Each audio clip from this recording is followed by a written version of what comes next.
आज की जो हमारी क्लास है वो ग्लैंड्स के ऊपर है।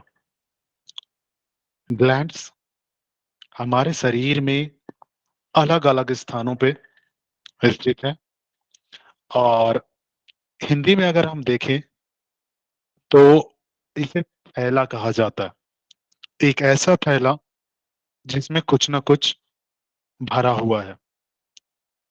ग्लैंड अर्थात ग्रंथि। हम देखेंगे कि आखिर कौन-कौन से प्रकार के ग्रंथि होती हैं। तो सबसे पहले अगर हम शुरुआत करें तो सबसे पहली जो हमारी होती हैं वो एक्सोक्राइन ग्लैंड होते हैं। दूसरी एंडोक्राइन ग्लैंड होती हैं और थर्ड जो होता है वो ये दोनों मिलके मिक्स ग्लैंड होती हैं। सबसे पहले हम अगर एक्सोक्राइन की देखें तो आखिर एक्सोक्राइन ग्लैंड्स होते क्या हैं और ये करते क्या हैं। एक्सोक्राइन ग्लैंड जैसा कि दिख रहा है कि शब्द से भी पता चल रहा होगा एक्सोक्राइन बाहरी। लेकिन कई लोग इसको ये समझते हैं कि बाहरी का अर्थ है कि हमारे शरीर के बाहर। तो ये ऐसा नहीं होता है क्योंकि एक्सोक्राइन ग्लैंड भी हमारे शरीर के अंदर ही होते हैं, लेकिन इसमें थोड़ा फर्क होता है एंडोक्राइन ग्लैंड से। तो अब हम देखेंगे कि आखिर एक्सोक्राइन ग्लैंड्स होते क्या हैं और ये क्या करते हैं। सबसे फर्स्ट देखेंगे एक्सोक्राइन ग्लैंड जो है वो एंजाइम निकालती हैं। एक्सोक्राइन ग्लैंड एंजाइम एंजाइम को रिलीज करती हैं और अगर वो एंजाइम को रिलीज करती हैं तो वो कैसे करती हैं, क्योंकि डायरेक्ट अगर करती है तो उसको जाने के लिए एक डक्ट होती है नसों के थ्रू, कुछ जो स्पेशल होती हैं जिनके थ्रू नली के थ्रू ये जो एंजाइम है वो अपने स्थान पे पहुंचता है जहां उसको जरूरत होती है। ये डायरेक्टली ब्लड के संपर्क में नहीं आता है। जैसा कि हम लोगों ने अभी देखा कि ये नली के थ्रू जाता है, तो ये डायरेक्टली ब्लड के खून के संपर्क में नहीं आता है, इसलिए इसको बहिर्स्रावी ग्रंथि कहते हैं।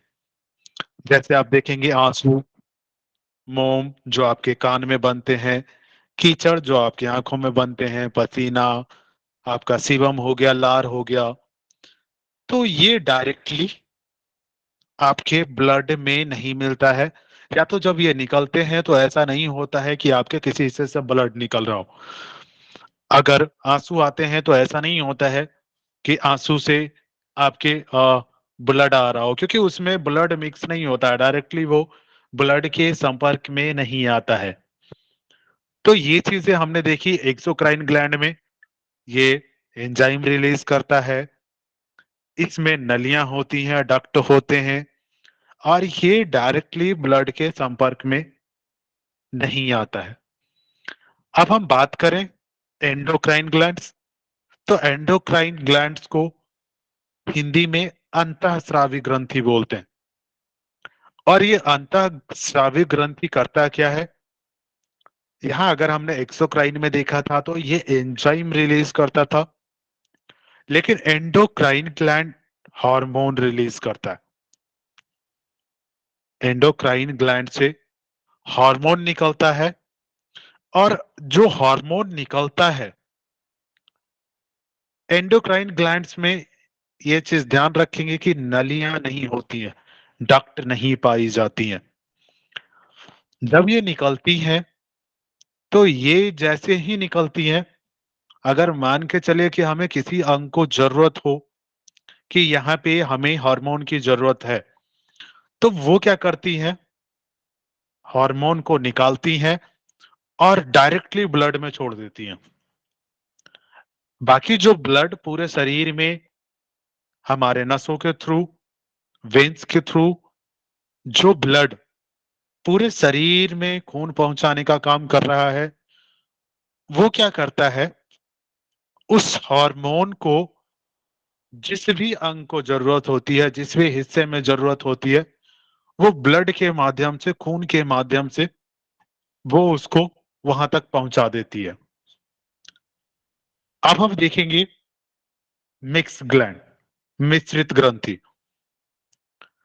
जैसा कि हमने देखा एक्सोक्राइन में कि इसमें एंजाइम होते हैं, एंजाइम रिलीज करता है, एंडोक्राइन हार्मोन रिलीज करता है। तो मिश्रित का अर्थात ये है, मिश्रित का अर्थ ये है कि ये एंजाइम और हार्मोन दोनों एक साथ रिलीज करता है। ऐसा नहीं है कि सिर्फ हार्मोन ही रिलीज कर रहा हो या तो सिर्फ एंजाइम ही रिलीज कर रहा हो। जब अभी हम आगे पढ़ेंगे तो उसमें आपको पता चलेगा कि आखिर कौन सा ऐसा ग्लैंड है जो हार्मोन भी रिलीज करता है और एंजाइम भी रिलीज करता है।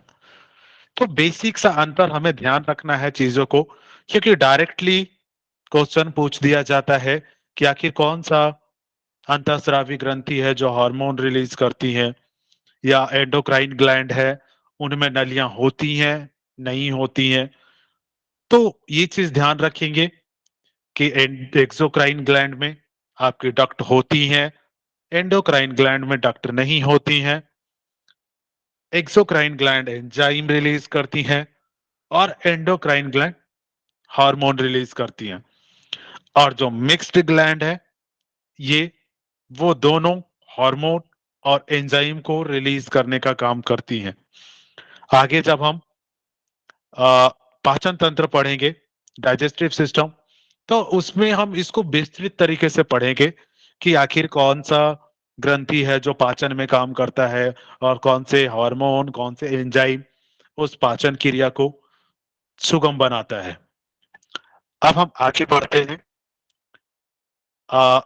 नेक्स्ट जो हमारा है, अब हम देखेंगे कि अभी हमने पढ़ा था एक्सोक्राइन ग्लैंड, बहिर्स्रावी ग्रंथि, जो क्या करती थी, एंजाइम रिलीज करती थी, और वो भी बिना डक्ट के, वो डक्ट के साथ में। एंडोक्राइन ग्लैंड बिना डक्ट के रिलीज करती है जो ब्लड में छोड़ती है। एक्सोक्राइन ग्लैंड डक्ट के थ्रू वो एंजाइम को उस पार्ट तक पहुंचाने का काम करती है। अगर हम एक्सोक्राइन ग्लैंड का देखें तो सबसे पहला जो होता है एक्सोक्राइन ग्लैंड, वो सेरुमेन ग्रंथि होता है। सबसे पहला ग्रंथि सेरुमेन ग्रंथि। और ये होता कहाँ है, ये हमारे कानों में पाया जाता है। सेरुमेन ग्रंथि हमारे कानों में पाया जाता है। और ये काम क्या करता है, ये हमारे कान में मोम निर्माण का काम करते हैं। जैसे जो देखते हैं कि कानों में मोम जम जाता है, तो वो ये हमारे कान में मोम का निर्माण करने का काम करता है। इसमें भी ब्लड की डायरेक्टली नहीं होता है, ब्लड में डायरेक्टली नहीं होता है, क्योंकि मोम में कोई ब्लड नहीं होता है। देखे होंगे कि जो कई बार बच्चे जो होते हैं वो अपने कान में कुछ भी डाल लेते हैं, कभी या तो कागज मिल गया या तो ऐसा कुछ, जिससे वो उसको खोदते रहते हैं।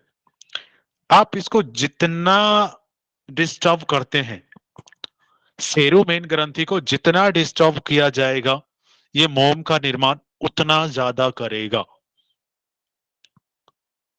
दूसरी ग्रंथि देखें तो दूसरी ग्रंथि जो हमारी है वो अश्रु ग्रंथि कहते हैं। इसको लैक्रिमल ग्रंथि भी कहते हैं। ये लैक्रिमल ग्रंथि करता क्या है, ये हमारे सबसे पहले देखेंगे कि ये पाया कहा जाता है। लैक्रिमल ग्रंथि हमारे जो शरीर में है वो कहाँ स्थित है। तो लैक्रिमल ग्रंथि जो होती है ये हमारे आंख के पलकों के ऊपर के हिस्से में होती है, अंदरूनी साइड में, अंदर के भाग में ये पलकों के ऊपर में होती हैं। इसका काम क्या होता है, ये आंखों में आंसू लाने का काम करती हैं। जब हम रोते हैं या तो जैसे ऐसा कुछ करते हैं, तो ये आंखों में जो आंसू होते हैं ये उनको निकालने का काम करते हैं। ये पंक्टम को भी स्टोर करता है। और नाक में जैसे कई बार होता है कि रोते रोते किसी के नाक से पानी निकलना शुरू हो जाता है, तो वो जो आंसू होता है वो नाक के थ्रू पानी बन के निकलना शुरू हो जाता है। तो ये होता किसके थ्रू है? ये लैक्रिमल ग्रंथि का काम होता है। नेक्स्ट हम देखेंगे माइवोवियन ग्रंथि। माइवोवियन ग्रंथि ये कहाँ होता है? जैसे हमने अभी देखा था लैक्रिमल जो होता है ये आंखों के ऊपर होता है, और जो माइवोवियन ग्रंथि है ये हमारे आंखों के नीचे पाया जाता है। ये जो आंख के नीचे जो पलके हैं उसके नीचे एक गुदा भाग जो होता है उसमें स्थित होता है ये ग्रंथि। इसका काम क्या होता है? ये साइड में जो आप देखे होंगे कि बिल्कुल आईज के कोने साइड में एक हल्का सा मांस का भाग ऊपर सा रहता है। ये कीचड़ का निर्माण करता है। जैसे देखे होंगे बच्चे सुबह सुबह उठते हैं, या तो बड़ों में भी कई बार होता है कि बच्चे जब सुबह सुबह उठते हैं तो उनकी आंखों के साइड में बिल्कुल कोने में एक पीला कलर का कुछ कीचड़ सा लगा होता है। ये काम ये माइवोवियन ग्रंथि करती है, ये उसको बनाने का काम करती है। अगला हम देखें जो अगली हमारी ग्रंथि है बहिर्स्रावी ग्रंथि, वो स्वेटरी ग्लैंड्स है। स्वेद, श्वेत नहीं स्वेद, ठीक है। और ये स्वेद ग्लैंड्स क्या करते हैं? ये बॉडी में पसीना लाने का काम करते हैं। शरीर में किसी अंगों पे जो पसीना आता है वो किसके कारण आता है? ये स्वेटरी ग्लैंड्स के कारण ये पसीना आता है। अब हम देखेंगे सेबेसियस ग्लैंड्स। सेबेसियस ग्लैंड्स क्या करती है? ये बसामय होती है। देखे होंगे ये नाक के ऊपर कई बार देखे होंगे कि पसीना काफी ज्यादा होता है। नाक के ऊपर कई बार ऑयली भी हो जाता है, बिल्कुल चिपचिपा सा। और ये सेबम का निर्माण करता है नाक में। नाक के ऊपर जो होता है नाक में से भी कई बार निकलता है। और ये नाक के ऊपर जो ऑयली ऑयली तैलीय जो फेस जो आपका होता है, तो ये तैलीय फेस जो होता है ये आपके सेबेसियस ग्लैंड्स के थ्रू होता है।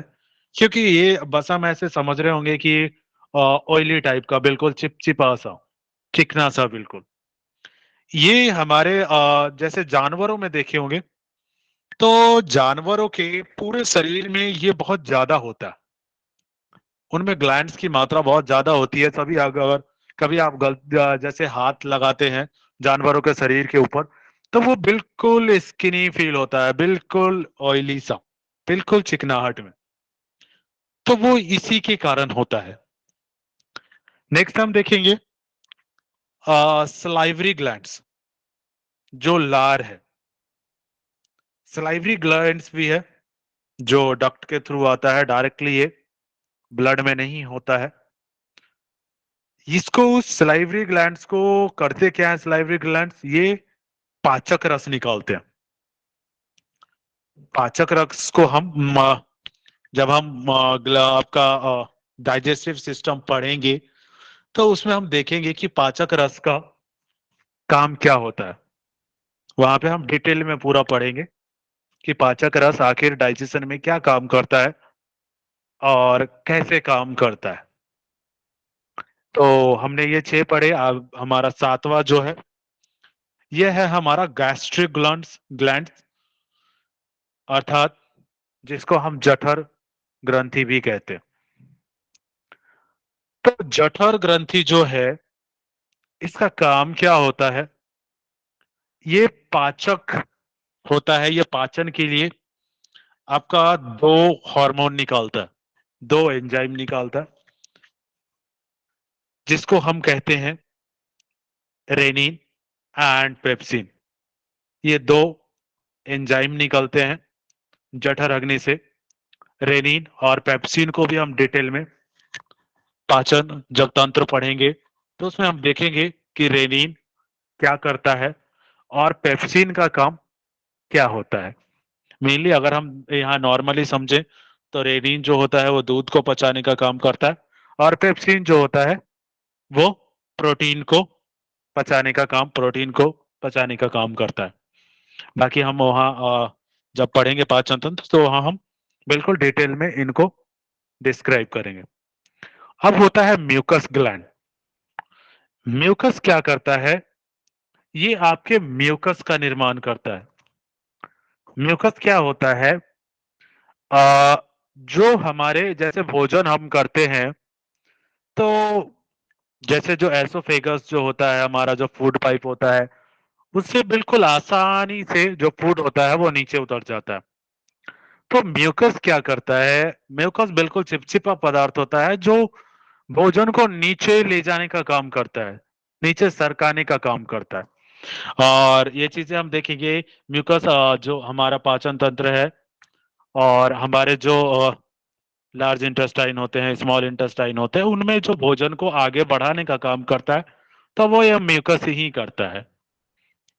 आखिरी अगर हम देखें तो आखिरी बहिर्स्रावी ग्रंथि हमारी है लीवर। ये चीज ध्यान रखेंगे कि जो लीवर है वो सबसे बड़ी बहिर्स्रावी ग्रंथि है।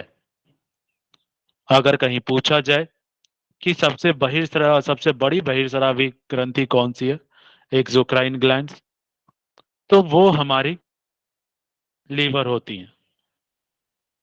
ठीक है, यहां तक किसी को दिक्कत तो नहीं है? नहीं नहीं सर। No sir. गुड, ठीक है, अब हम आगे बढ़ेंगे। तो पूछना था, जी, फैक्टम स्टोर आपने बताया था, वो क्या होता है? क्या चीज दोबारा बोलेंगी? फैक्टम स्टोर करके कुछ बोला था आपने जस्ट अभी, वो क्या होता है? पंक्टम स्टोर, ओके, ये क्या होता है? पंक्टम स्टोर जो होता है, ये आंसुओं का जो स्टोर होता है ना, आंखों के ऊपर जो होता है आंसू होते हैं, ठीक है। तो ये आंसू जो होता है, पंक्टम स्टोर जो होता है, ये कीचड़ जो होता है ना, जो मैंने बताया था, जो कीचड़ होता है ना, तो ये कीचड़ निकलता तो वहां के थ्रू है, लेकिन जो ये स्टोर कहाँ रहता है, ये ऊपर रहता है। ठीक है, ये जो लैक्रिमल ग्लैंड है ना और माइबोवियन ग्लैंड, ये दोनों आंखों में ही होते हैं। एक ऊपर होता है और दूसरा नीचे होता है। तो इसका जो स्टोर करने का काम होता है, ये कहाँ होता है? लैक्रिमल में होता है। ठीक है, और रिलीज करने का काम कौन करता है? माइबोवियन ग्लैंड। डन, ठीक है। अब हम आगे बढ़ेंगे। देखिए, सबसे बड़ी जो हमने बहिर्स्रावी ग्रंथि पढ़ी वो लीवर पढ़ा, ठीक है। तो अब हम थोड़ा सा जानेंगे कि आखिर लीवर क्या है, ठीक है, और ये क्या करता है। लीवर क्या है? लीवर जो कहते हैं, इसको यकृत कहते हैं हिंदी में, और उर्दू में इसको जिगर भी कहा जाता है। ठीक है, ये बना किसका होता है? ये हेपेटिक कोशिका की बनी होती है। इसका याद रखेंगे कि इसका जो निर्माण होता है वो हेपेटिक कोशिका के थ्रू होता है। कोशिका इसमें, हेपेटिक कोशिका काफी ज्यादा मात्रा में होती है जो इसका निर्माण करती है। सबसे बड़ी ग्रंथि हमने अभी पढ़ा था, लीवर होता है। और लीवर का हमने ये चीज पढ़ा था कि ये अपनी क्षतिग्रस्त अंगों को स्वयं ही ठीक कर लेती है। कल हमने ये चीज पढ़ा था ना कि लीवर में जो होता है वो सेल फॉर्मेशन, जो कोशिका विभाजन होता है, वो बहुत ज्यादा होता है। इस वजह से ये अपने अंगों को जो भी डैमेज होता है, ये अपने जो उसको है, वो अपने अंगों को ये अपने आप ही ठीक कर लेती है। ये क्या करती है? ये दो जो है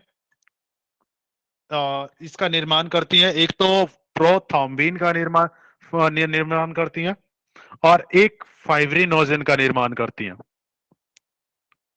फाइब्रिनोजन और प्रोथ्रोम्बिन, ठीक है। अब जब हम इसको ब्लड का चैप्टर जिस टाइम में हम लोग पढ़ेंगे ना, तो ब्लड के चैप्टर में आपको फाइब्रिनोजेन और प्रोथ्रोम्बिन ये उसमें डिटेल में आएगा कि आखिर इनके काम क्या होते हैं। ठीक है, मेनली अगर हम ये देखें तो फाइब्रिनोजेन आपका जो प्रोथ्रोम्बिन होता है ये ब्लड को जमाने का काम करता है। फाइब्रिनोजेन आपका जो होता है वो ब्लड को जमाने का काम करता है, और प्रोथ्रोम्बिन जो होता है ये ब्लड को आपके अंदर जमने से रोकता है, ब्लड को कि ये शरीर के अंदर ना जम जाए। ठीक है, ये चीज ध्यान रखेंगे। बाकी हम जब ब्लड चैप्टर पढ़ेंगे तो उसमें हम पूरा पढ़ेंगे कि आखिर क्लोटिंग कौन करता है, कैसे करता है। जी, ये दोनों मुझे लगता है कि ये दोनों ब्लड को जमा करते हैं, और हेपरिन जो है वो ब्लड को थक्का बनने से रोकता है। जी, इसका फाइब्रिनोजन और प्रोथ्रोम्बिन इसको हम ब्लड में थोड़ा सा डिटेल में देखेंगे। ठीक है, जब हम इसका डिटेल पढ़ेंगे ना कि ये क्या वर्क करते हैं, तो वो हम लोग उसमें डिटेल में देखेंगे। ठीक है, तो इसके बारे में और भी कई चीजें मैं उसमें आपको बताऊंगा। ठीक है, अभी सिर्फ इतना ध्यान रखेंगे कि जो फाइब्रिनोजेन है और प्रोथ्रोम्बिन है इसका निर्माण कहाँ होता है। ये लीवर में इसका निर्माण होता है और लीवर इसका निर्माण करता है। ठीक है, हेपरिन का निर्माण भी लीवर ही करता है, और एल्बुमिन का निर्माण भी लीवर में होता है। ठीक है, हेपरिन और एल्बुमिन इसका निर्माण लीवर में होता है। नेक्स्ट जो है वो है हमारा बिलरुबिन। अभी एल्बुमिन पढ़ा था हमने, अब ये है बिलरुबिन। बिलरुबिन का काम क्या होता है, ये आपके आ, जो आपका ये कहें कि आपका जो मल को जो पीला करने का काम करता है। ठीक है, तो बिलरुबिन आपके मल को पीला करने का काम करता है। कई बार होता क्या है कि अगर ये अधिक मात्रा में निकलना शुरू हो जाता है तो देखते हैं कि पूरा बॉडी ही पीला हो जाता है। जो जॉन्डिस का कारण होता है ये यही होता है। ठीक है, अब बिलरुबिन के बाद एक और भी निकालता है जिसको हम बिलीवर्डिंग कहते हैं। बिलीवर्डिंग करता क्या है, ये जो पित्त रस हमारा निकलता है पित्त से, ये डाइजेशन में काम आता है हमारे। तो पित्त रस का हम लोग वहां पे भी डिटेल में देखेंगे कि बाइल जो निकलता है, बाइल जूस, तो पित्त को जो हरा करने का काम करता है, उसका रंग जो हरा होता है वो आपका बिलीवर्डिंग के कारण होता है। ठीक है, बिलीवर्डिंग जो है वो पित्त को हरा रंग देने का काम करता है। अब हम देखेंगे कि ग्लूकोज को ग्लाइकोजेन में कन्वर्ट करने का काम करता है। ये काम कौन करता है, ये लीवर करता है। ग्लूकोज को ग्लाइकोजेन में ये कन्वर्ट करता है। ठीक है, ये देखेंगे हम आगे जब पढ़ेंगे तो इसमें और भी आपका आएगा कि किसके थ्रू ये ग्लूकोज को ग्लाइकोजेन में कन्वर्ट कर देता है। अगर लीवर खराब होता है, कई बार होता क्या है कि लीवर खराब होता है, या तो लीवर जैसे फैटी लीवर होता है, अदर थिंग्स होते हैं, तो ये डिस्टर्ब होता है। और जब ये डिस्टर्ब होता है तो ये ग्लूकोज को ग्लाइकोजेन में कन्वर्ट करना कम कर देता है। तो जब ये ग्लाइकोजेन में कन्वर्ट करना कम कर देगा तो ब्लड में आपका ग्लूकोज की मात्रा बढ़ जाएगी। जो कि हमारा आपका ये दिक्कत कर देता है आपको चीनिया की बीमारी जो होती है, डायबिटीज।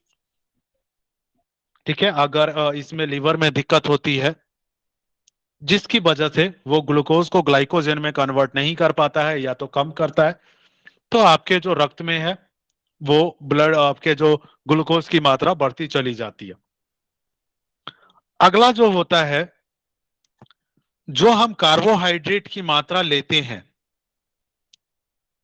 कार्बोहाइड्रेट की मात्रा जो हम कार्बोहाइड्रेट लेते हैं उसको फैट में कन्वर्ट करता है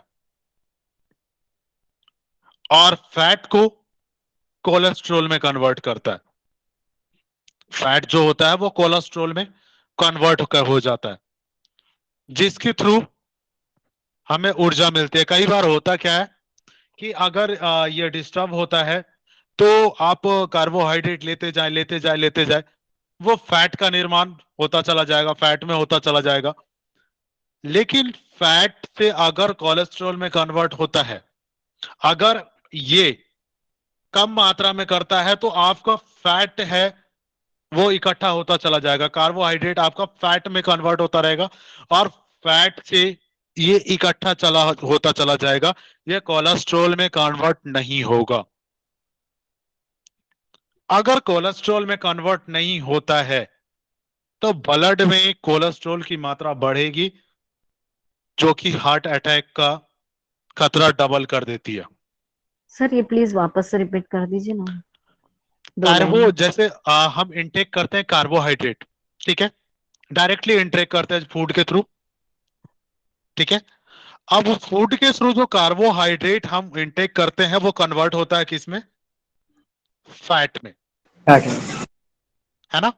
और फैट हमारा किस काम आता है? ऊर्जा को करने के लिए काम होता है। फैट हमारा ऊर्जा में कन्वर्ट होता है ना, एनर्जी बनाने के लिए। यस। हाँ, एनर्जी जब बनाने। हम कोई काम करते हैं तो जो ये फैट होता है वो किसमें? एनर्जी में कन्वर्ट हो जाता है, यस। ठीक है। और एनर्जी में जो कन्वर्ट होता है वो ब्लड में कोलेस्ट्रॉल की मात्रा को वो करता है, कंट्रोल करता है। डन। एनर्जी जो फैट होगा वो फैट किसमें डिसॉल्व हो जाता है? कोलेस्ट्रॉल में। कोलेस्ट्रॉल में। डन। ये कोलेस्ट्रॉल क्या है? आपको कहीं ना कहीं एनर्जी देता रहता है ना। अगर Yes. मान के चलिए ये कोलेस्ट्रॉल में कन्वर्ट नहीं होगा तो होगा क्या?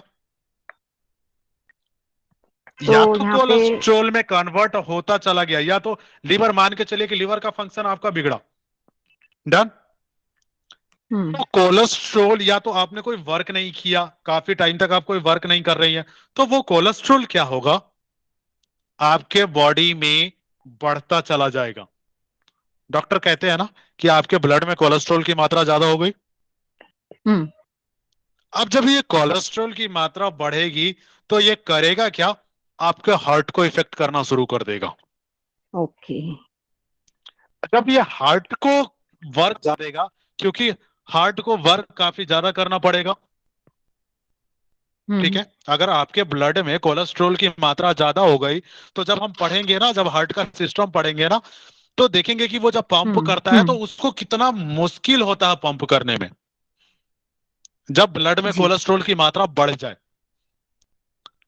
और ये वेन्स एंड आर्टरीज ब्लॉक हो जाता है, उस कंडीशन में हार्ट को ज्यादा प्रेशर देना पड़ेगा ना। यस, तभी वो ब्लड पास कर पाएगा। बिल्कुल। कोलेस्ट्रॉल की मात्रा अगर बढ़ गई तो ब्लड गाढ़ा होता चला जाएगा कहीं ना कहीं, और अगर ज्यादा होता चला गया गाढ़ा तो वो होगा क्या कि जो लंग्स, जो जो आपका हार्ट है वो पंप कर रहा है, उसको ज्यादा दिक्कतें आने शुरू हो जाएंगी, उसको जो एनर्जी है उसमें ज्यादा खर्च करना पड़ेगा। और इस स्थिति में कई बार होता है क्या है कि वो कहते हैं कि हार्ट फेल हो गया आपका। हार्ट फेल होता क्यों है? इसी रीजन से। तो धमनियां blood- यहीं पे सिकुड़ती है क्या? बिल्कुल, धमनियां सिकुड़ेंगी जब आपका जो ब्लड में कोलेस्ट्रॉल की मात्रा जब देखेंगे ना आपकी, उसके रीजन होते हैं, जी ठीक है। जब हम वो पढ़ेंगे ना रक्त परिसंचरण तंत्र, जी। तो उसमें आप देखेंगे कि आखिर सिकुड़ता क्यों है। क्योंकि कई बार माइग्रेन की सिचुएशन जो होती है वहां पे आपको हेड पे हेड जो हेडक होने लग जाता है, ठीक है। तो वहां पे होता क्या है, या तो कि वो सिकुड़ना शुरू होती है। रीजन क्या होता है कि ब्लड का ज्यादा जो गाढ़ा होना, समझ गए, वो फ्लो बेटर नहीं हो पाता है। और जब वो फ्लो बेटर नहीं होगी तो वो होगा क्या, सिकुड़ना शुरू ओके। होगा। ठीक है। तभी अब अगर जैसे नेचुरोपैथ में चीजें कहते हैं कि अगर जैसे किसी को बीपी हाई हो जाता है तो हम उसके पैरों को पानी में रखते हैं। रीजन, जी। पानी में रखने के बाद वो जो नसें हैं उसमें फैलाव होता है। ठीक है। तो ओके। फैलाव के बाद उसका फ्लो बेटर होना शुरू हो जाता है, जो सिकुड़न होती है वो कम होना शुरू हो जाता है। जी। ठीक है। तो कोलेस्ट्रॉल बहुत ही ज्यादा इंपॉर्टेंट रोल प्ले करता है। अगर आपका कोलेस्ट्रॉल हाई हुआ तो समझिए हार्ट के लिए खतरा उत्पन्न हो जाता है। ठीक है। जी। ठीक है। देखिए अब ये इन्होंने बताया कि सर्वाधिक कोलेस्ट्रॉल की मात्रा क्यों होती है, लीवर की वजह से। अगर लीवर का फंक्शनिंग बिगड़ा तो कोलेस्ट्रॉल की मात्रा बढ़ जाएगी। ठीक है। अगर हम लीवर को ठीक करें तो वो कोलेस्ट्रॉल की मात्रा को अपने आप उसको कंट्रोल कर लेगा। डन। नेक्स्ट देखिए कि हमने जैसा बोला था कि लीवर बना किससे होता है, हेपेटिक कोशिका, और उसमें कूफर सेल भी होते हैं। डन। कूफर सेल काम क्या करता है, जैसे कोई जहर पी लेता है या तो शराब पीता है, तो उससे होता क्या है कि कूफर सेल, मान के चलिए एक टाइम को क्या होता है कि जैसे किसी ने शराब पिया या तो किसी ने जहर पिया, तो वो कूफर सेल क्या कहता है कि अच्छा ठीक है, आ गया, कोई बात नहीं, हम रख लेते हैं। वो कूफर सेल उसको रख के और उसको नष्ट कर देता है। डन। लेकिन एक चीज बताइए, कोई भी चीजें एक मात्रा तक ही काम करेंगी ना, है ना। जी। अगर आप ये चीज कहें सर। कि ठीक है ये तो नष्ट कर ही देता है, अब हमें पीना एक बोतल है तो दिन भर में 4 बोतल पी लेते हैं, कहां तक सरवाइव करेगा वो। जबकि ये चीज हमने देखा था कि लीवर में जो सेल होते हैं वो अपने आप को दोबारा जीवित करते हैं या तो दोबारा बना लेते हैं, है ना। हमने देखा था ना कि लीवर में जो जी। सेल फॉर्मेशन है वो बहुत ज्यादा होता है, कोशिका विभाजन। लेकिन कोशिका विभाजन एक लिमिट तक ही होगा ना। आपको पता चल रहा हो कि इतनी सी किसी ने जहर पूरी बोतल भर के पी ली, कहां तक सरवाइव करेगा वो कूपर सेल पूरा का पूरा ही नष्ट हो जाता है। और जब ये कूपर सेल नष्ट होता है तो अगर सोचिए कि फिर लीवर पे इफेक्ट क्या होगा। एक टाइम को आदमी शराब पीता रहता है, पीता रहता है, पीता रहता है, वो डैमेज होता रहता है, अपने आप को फिर से जीवित कर लेता है, फिर डैमेज होता है, फिर जीवित, लेकिन आखिरी टाइम में उसका क्या होता है कि जी अब इनको नहीं बचा सकते। डॉक्टर भी ये कहते हैं अब इनको नहीं बचा सकते। क्यों? क्योंकि लीवर ही डैमेज हो गया। एक लिमिटेशन तक वो उसको बचाता रहता है, जब लेकिन आदमी फिर भी ना माने, लीवर खराब। और अगर लीवर खराब हुआ तो सोचिए क्या क्या प्रॉब्लम्स होंगी। अभी हमने क्या क्या चीजें पढ़ी। किसी को कहते हैं ना कि इनका लीवर डैमेज हुआ है, और लीवर डैमेज होने के बाद कितनी चीजें कर रहा था वो। लीवर सबसे बड़ी ग्रंथि है और कितना काम वो अकेले देखता है। तो लीवर का डैमेज होने का मतलब है कि आपकी पूरी बॉडी का सिस्टम बिगड़ जाना। अब हम देखेंगे एक महत्वपूर्ण का, सबसे इंपॉर्टेंट वर्क देखेंगे इसका। एक चीज बताइए कि कोई बताएंगे कि आरबीसी का निर्माण एक नॉर्मल व्यक्ति में कहाँ होता है, किसी को पता है? ये बोन मैरो में। बोन में। बिल्कुल, ये हमारे अस्थि मज्जा यानी बोन मैरो में होता है। डन। अब बोन मैरो में एक नॉर्मल आदमी का होता है, लेकिन जब माँ के गर्भ में एक शिशु जब पलना शुरू होता है, स्टार्टिंग से 9वें महीने के, अगर हम ये कहें कि डिलीवरी के या तो जस्ट 2 दिन पहले भी डिलीवरी के टाइम तक, वो जो होता है वो भ्रूण ही होता है। ठीक है। अब भ्रूण क्या में जो होता है? बेबी हो, जैसे अगर मान के चलिए बेबी 9 मंथ हो गए, ठीक है, प्रेगनेंसी के 9 मंथ भी हो गया, और 9 मंथ के, क्योंकि 9 मंथ के जैसे डिलीवरी अगर नहीं होता है, जैसे 9 मंथ चल रहा हो, ठीक है, जी। और आखिरी के डिलीवरी के 2 दिन पहले भी अगर आप ये चीज कहें, तो वो जो बेबी होगा उसको भ्रूण ही कहा जाएगा। हम्म। डन। यस। अब यस, ये चीज ऑब्वियसली देख, ऑब्वियसली। ठीक है, अब ये चीज देखें कि एक नॉर्मल आदमी में ब्लड का निर्माण अस्थि मज्जा में हो रहा था, हम्म। बट वो जो भ्रूण है उसमें भी तो बोन मैरो, उसका आपका रेड ब्लड सेल्स और बन रहा होगा। जी। तो ये कहाँ बनता है? ये आपका लीवर में निर्माण होता है। ओके। जो आरबीसी का निर्माण होता है, भ्रूण का जो आरबीसी का निर्माण होता है भ्रूण अवस्था में, वो जो होता है वो आपके लीवर में निर्माण होता है। ठीक है। और यस ये सर। होता कहाँ है? लीवर में। कहाँ होता है? लीवर में भी एक प्रॉपर उसका पार्ट है, डन, जिसको हम मेसोडर्म कहते हैं। ठीक है। अगर ये पूछा जाए कि भ्रूण अवस्था में आरबीसी का निर्माण कहाँ होता है, अगर आपके पास लीवर का ऑप्शन है तो आप लीवर लगाएंगे, डन। हम्म। लेकिन अगर वो ये पूछते हैं कि आरबीसी का भ्रूण अवस्था में आरबीसी का लीवर के किस अंग में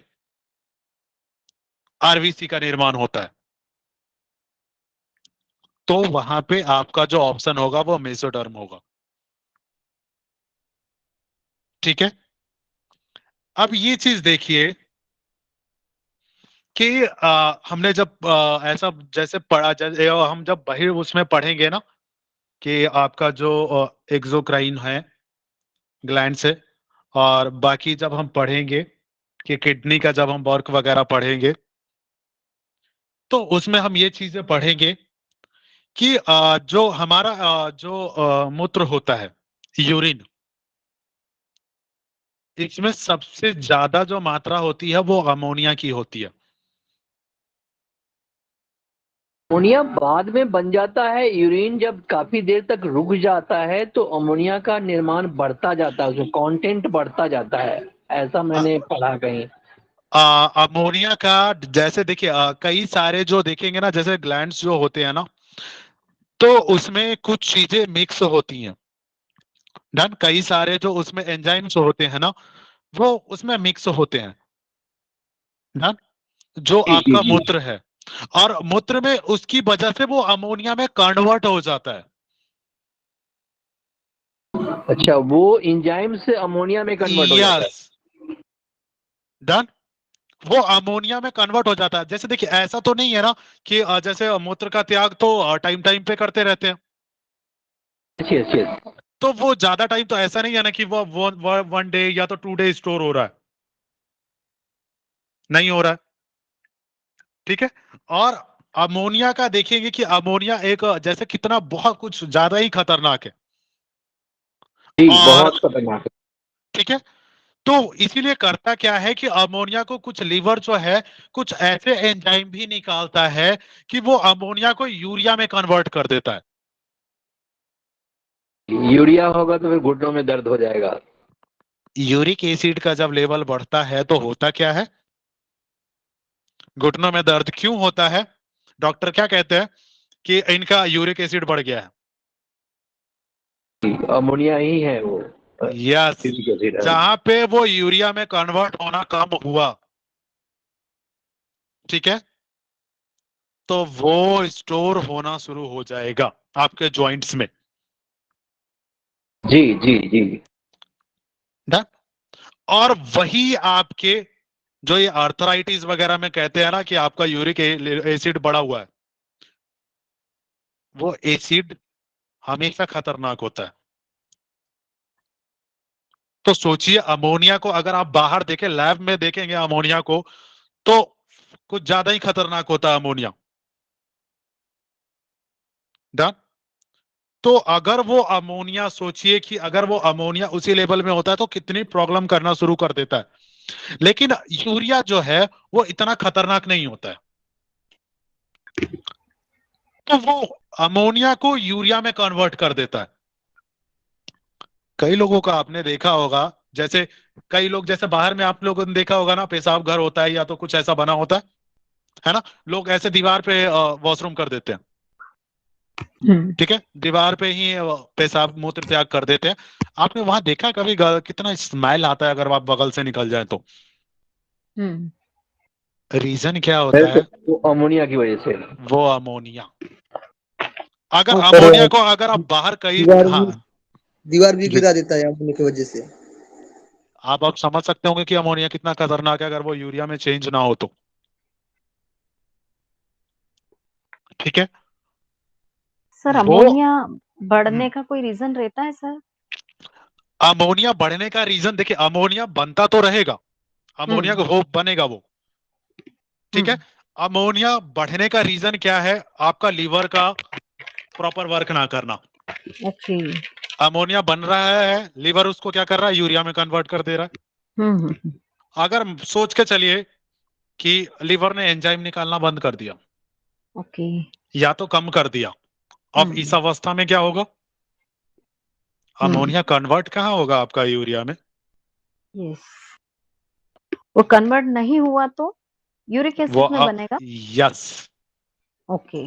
कन्वर्ट नहीं वो हुआ। कन्वर्ट नहीं हुआ तो वो जमा कहाँ होगा? राइट। आपके जॉइंट्स में। डन। यस। तो ये जब जमा होगा, तो अगर ये बाहर दीवार गिरा सकता है, तो आपके मसल्स का क्या करेगा ये? आपके जो लिक्विड, डिके हो जाएंगे, डिके हो बिल्कुल जो, जाएगा। यस, और जो लिक्विड होता है आपके घुटनों के बीच में, वही तो मोबिलिटी का काम करता है ना। ओके। अब एक बात बताइए, ये उस लिक्विड को ही कम कर दे तो क्या होगा? हाँ, हड्डियां आपस घिसेगी, में, हड्डियां घिसेगी ना। आपस में घिसेंगी। हाँ। इसका रीजन ही यही होता है, आपका यूरिक एसिड बढ़ा और वहां से फ्लूइड होना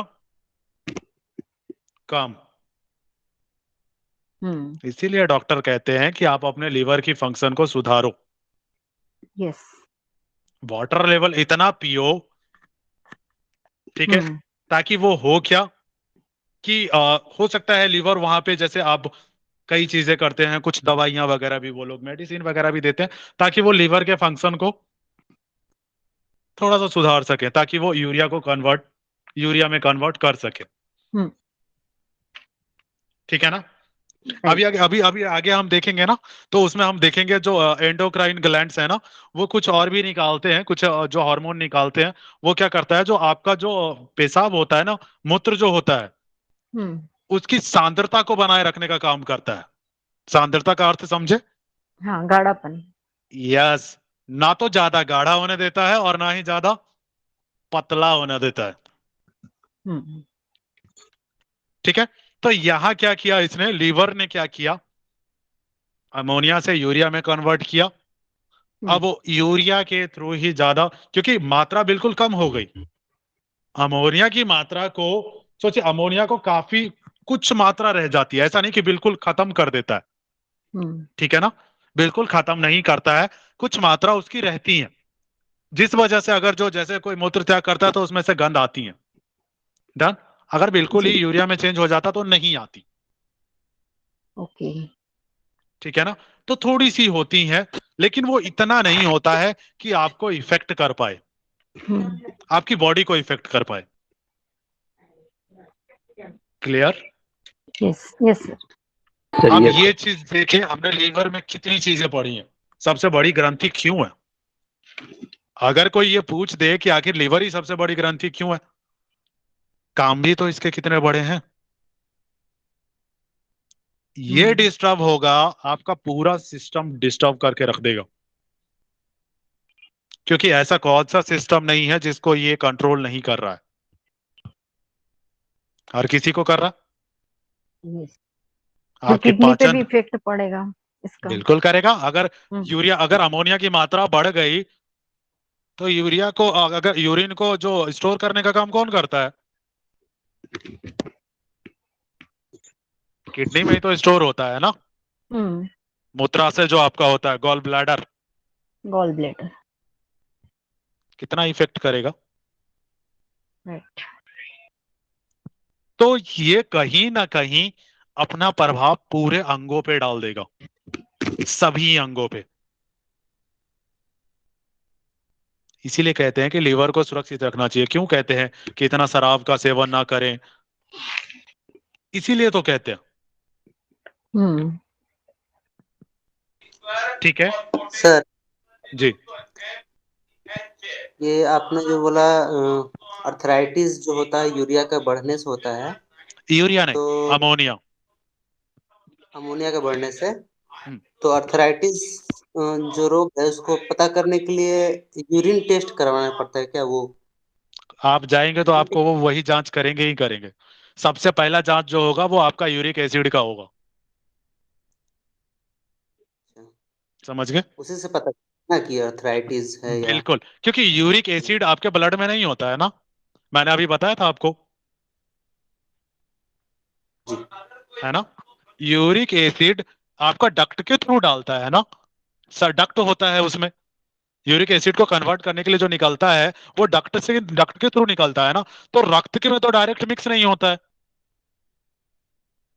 तो रक्त की जांच से आप यूरिक एसिड नहीं जांच सकते ना। रक्त की जांच के लिए आपका जो यूरिक एसिड की जांच के लिए है कि यूरिक एसिड का लेवल बढ़ा तो नहीं है, क्योंकि यूरिक एसिड एक लिमिट तक ही होगा ना। अगर यूरिक एसिड की मात्रा भी बढ़ेगी तो वो भी दिक्कत करेगा आपको। यूरिया की मात्रा, जैसे एक चीज देखिए, यूरिया क्या करता है, यूरिया भी क्या करता है, आप ये चीज देखिएगा।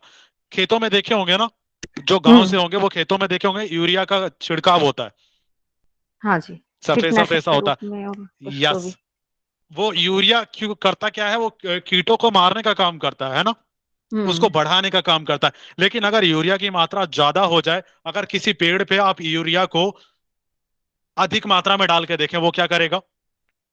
जला देगा शायद उसे। वो पेड़ जल यूरिया जाता है। उसको जला देगा, वो गल के खत्म ही हो जाएगा। हम्म। तो जब यहाँ पे यूरिक एसिड बना रहा है, यूरिया बना रहा है, तो वो यूरिया उसी मात्रा में बना रहा है ना। लेकिन वो राइट। यूरिया बना रहा है तो निकाल भी रहा है, हम्म। वो संचित नहीं होने दे रहा है। जी यूरिया का जी। संचय नहीं होना चाहिए, यूरिया इकट्ठा नहीं होना चाहिए। ठीक है ना। Urea yes sir. इकट्ठा होगा तो वो यूरिक एसिड में तब्दील हो जाता है। डन। Yes sir. तो वो दिक्कत करेगा आपको। इसीलिए जब भी कहीं, और आर्थराइटिस के भी कई प्रकार होते हैं, अलग अलग होते हैं। ठीक है ना। हम्म। एक यूरिक एसिड से ऑर्थो आर्थराइटिस होता है, और अलग अलग टाइप के आर्थराइटिस भी होते हैं, ऑस्टियो, ऑर्थो। ठीक है। ओके। तो उसके एक कुछ आर्थराइटिस जो होते हैं उनका अलग रीजन भी होता है। ठीक है ना। बट यूरिक एसिड से भी आर्थराइटिस होता है। ज्यादातर रीजन, ज्यादातर जैसे जो वृद्ध होते हैं ना, आफ्टर 40, हम्म। आफ्टर 40 में जो आर्थराइटिस होगा ना, वो आपका यूरिक एसिड बढ़ने के कारण ही होगा। 90% लोगों में ये देखा गया। ओके। डन। क्योंकि वहां पे होता क्या है, लीवर का फंक्शनिंग जो होता है ना, थोड़ा सा डाउन होना शुरू हो जाता है। जैसे हम्म। जैसे एज होता है वैसे वैसे जो बॉडी के फंक्शन होते हैं, ये नेचुरल है ना। बॉडी का हम्म। फंक्शनिंग जो होता है थोड़ा सा डाउन होना शुरू होता है। ठीक है। और वो जब डाउन होना शुरू होता है तो वो दिक्कतें करना शुरू कर देता है। प्रॉपर जब फंक्शनिंग नहीं कर पाता है तो वो इकट्ठा कर देता है। Clear? Yes sir, thank you. ठीक है। ये सर थोड़ा सा अभी ये बड़ा है अभी। जी जी, पूछिए, लीवर कुछ बोल रहे थे। हेपे लीवर हेपेटिक सेल और कुफर सेल दोनों से बना होता है। बिल्कुल। ठीक है। यहाँ पे आप लोग जो लिखेंगे ना, वो हेपेटिक और कुफर दोनों लिखेंगे। ठीक है। Yes sir. इसीलिए कुफर सेल नीचे आपको दिख गया होगा कि कुफर सेल काम क्या करता है। ठीक सर है ना? हेपेटाइटिस Yes, भी sir. इसी से रिलेटेड बीमारी है ना सर? हेपेटाइटिस हेपेटाइटिस अलग होगा, वो अलग बीमारी है। अलग है? यस, ठीक है, हेपेटाइटिस इससे रिलेटेड नहीं है। ओके। इससे रिलेटेड आपका पीलिया है। ठीक है, उसका रीजन क्या होता है? बिलिरुबिन की मात्रा जब बढ़ जाती है ना, वैसे तो सिर्फ ये मल को पीला करने का काम करता है। मल में जो पीलापन होता है ना, वो बिलिरुबिन के कारण होता है। जी। लेकिन ये जब अधिक मात्रा में निकालने लग जाए तो पूरी बॉडी को ही पीला कर देगा ना। तो देखे होंगे कि पूरा बॉडी बताते ही हैं पीला। गॉल ब्लैडर में स्वेलिंग आ जाता है और लीवर के साथ टच हो जाता है तो जी बिलिरुबिन की मात्रा ज्यादा बढ़ जाती है ब्लड में। बिल्कुल। ऐसा मैंने कहीं पढ़ा। बिलिरुबिन आप अगर ये चीज देखेंगे तो बिलिरुबिन डायरेक्टली ब्लड से नहीं है। हमने ये चीज पढ़ा अभी, आपने जहां पढ़ा होगा। मुझे इस चीज का नहीं है, क्योंकि अगर आप बिलिरुबिन देखें, मैंने वो आपको स्टार्टिंग में बताया था कि लीवर क्या है, एक्सोक्राइन ग्लैंड है। डन। और एक्सोक्राइन यस। का भी ब्लड में नहीं छोड़ता है एंजाइम। ओके। तो ये जितने भी एंजाइम आपको दिख रहे हैं, ये ब्लड में नहीं होता है। क्लियर ना? यस। Yes sir yes. ठीक है। जी यहाँ सर। पे ठीक जो है। प्रोथ्रोम्बिन और फाइब्रोजेन को ले सकते हैं, क्योंकि ये ब्लड को जमाने का काम करता है। ठीक है, थक्का जमाने का जो काम करता है ये फाइब्रिनोजन और प्रोथ्रोम्बिन। कई बार होता क्या है कि देखे होंगे किसी का लीवर अगर दिक्कत करता है ना, उनका ब्लड ही नहीं रुकता है। अगर कटती है, अगर कहीं कट लग गया, वो ब्लड कंटिन्यूअस फ्लो होता रहता है। रीजन, प्रोथ्रोम्बिन और फाइब्रिनोजन वहां से निकलता ही नहीं है। ओके। इसीलिए लीवर ये दो निकालता है, ताकि वो जो जहां पे कटा है वो उसको जमा दे। ठीक है।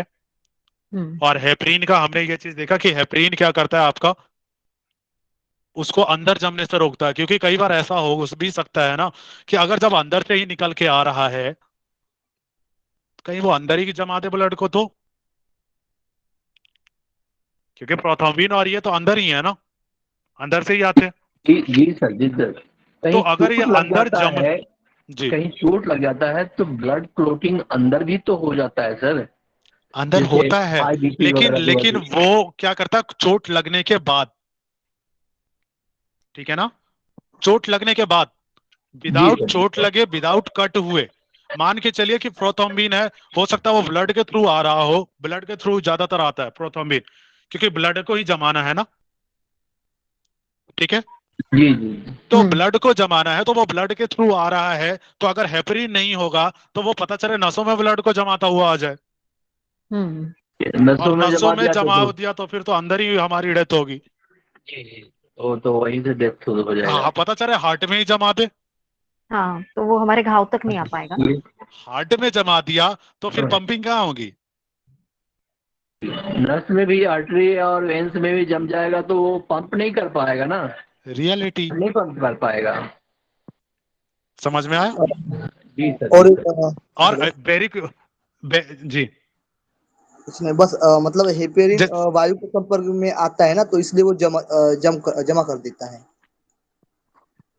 हेपरिन, हेपरिन नहीं, हेपरिन तो अंदर जमने से रोकता है। हाँ हाँ, वही अंदर जमने से मतलब रोकता है, क्योंकि वो वायु के संपर्क में नहीं रहता है। यस। जब और ये जब जो प्रोथ्रोम्बिन है और फाइब्रिनोजन है वो डायरेक्ट संपर्क में आते हैं बाहर। हाँ ठीक है। सर इसमें विटामिन के का भी रहता है ना सर, क्लोटिंग के लिए? हाँ, विटामिन के आपका ब्लड क्लोटिंग का काम करता है। और जब तो हम ये विटामिन यहाँ पे। पढ़ेंगे ना, हाँ। विटामिन जब पढ़ेंगे ना, तो उसमें मैं हम्म। आपको बताऊंगा कि उसका साइंटिफिकल नेम क्या है, क्या काम करता जी। है ना? सारे विटामिन का काम देखेंगे हम। ठीक है। और एक देखे होंगे आप लोग, कई बार होता क्या है कि जैसे उसको हम लोग पढ़ेंगे, उसमें जब हम रक्त परिसंचरण तंत्र जब पढ़ेंगे ना, तो उसमें देखेंगे कई लोगों को देखा होगा आपने, वेरिकोज वेन्स होता है, सुना होगा। हम्म। जी सर जी सर। वो रक्त जहां होता है वहीं जम जाता है। जी। और वो ज्यादातर पैरों में देखने को मिलेगा, हाथों में नहीं। जी हम्म। जी जी, काला काला सा दिखता है। रीजन क्या होता है, जब हम पढ़ेंगे ना तो आपको मैं बताऊंगा कि नीचे से जो होती है वेन्स जो होती है वो आपको जो अशुद्ध रक्त होती है ना वो ऊपर हार्ट में लाने का काम करती है। शिराएं। जो सिराएं होती हैं हमारी, ठीक जी। है, वो सिराएं कई बार क्या होती हैं कि जब रक्त नीचे गाढ़ा होना शुरू होता है, जो सिराओं के बीच में भी कई सारे वो होते हैं पटल। आपका जैसे जो वाल्व। क्या कहेंगे उसको, वाल्व होते हैं। वाल्व जैसे हार्ट में हम पढ़ेंगे ना तो हार्ट में देखेंगे कि एरोटिक वाल्व होते हैं, पुलमनरी वाल्व्स होते हैं, ठीक है, इनका काम क्या होता है। तो वैसे ही जो वेन्स होती है ना उसमें जगह जगह वाल्व होता है। हम्म। होता क्या है, जब ब्लड नीचे लेके गया, ठीक है, ब्लड जब नीचे गया तो ऊपर भी तो वापिस आएगा हार्ट की तरफ। जी। तो अशुद्ध रक्त जब जैसे ही ऊपर आना शुरू होता है ना तो पता चलता है कि नस की जो वल्व थी वो डैमेज हो गई। अब वो डैमेज हो गई तो उसने ब्लड को क्या किया, नीचे ही रोक दिया, उसने उसको ऊपर आने ही नहीं दिया।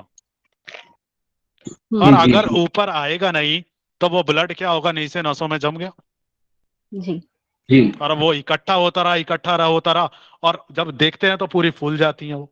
क्यों? क्योंकि वो ब्लड जो होता है वो इम्प्योर है, प्योर नहीं है वो। क्योंकि उसको हार्ट तक आना था लेकिन हार्ट तक आ ही नहीं पाया। हार्ट तक आता तभी तो दोबारा प्योर होता ना वो लंग्स में जाके।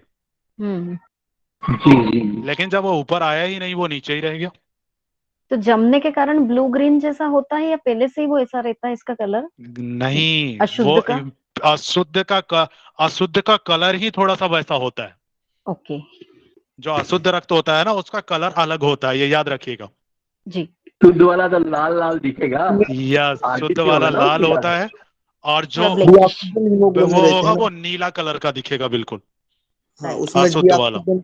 डीऑक्सीजन हीमोग्लोबिन हुआ ना, इसकी वजह से। यस, वो ऑक्सीजन नहीं होता है। वो हम पढ़ेंगे, जब ब्लड पढ़ेंगे ना तो ब्लड में हम पढ़ेंगे कि ब्लड को लाल करने का काम कौन करता है। आरबीसी करता है। यस, तो उसमें क्या होता है कि जब वो जाती है ऑक्सीजन लेने, जब हम पढ़ेंगे ना कि ऑक्सीजन लेने लंग्स के पास जब जाती है तो वहां पे जब हार्ट के बारे, हार्ट से पढ़ेंगे ना तो मैं वहां पे बताऊंगा कि ब्लू कलर से कहाँ डिनोट करते हैं, कि कहाँ से अशुद्ध रक्त आ रहा है तो उसको ब्लू से डिनोट करते हैं, और जहां से शुद्ध जा रहा है वहां रेड से डिनोट करते हैं। जी सर। ठीक है, चलिए क्लियर है आज का। सर भी आगे होंगे शायद। अब हम जो कल पढ़ेंगे ना, एक लाइन थोड़ा सा बड़ा चैप्टर है इसीलिए मैंने एकदम से नहीं पढ़ाया है, ठीक है।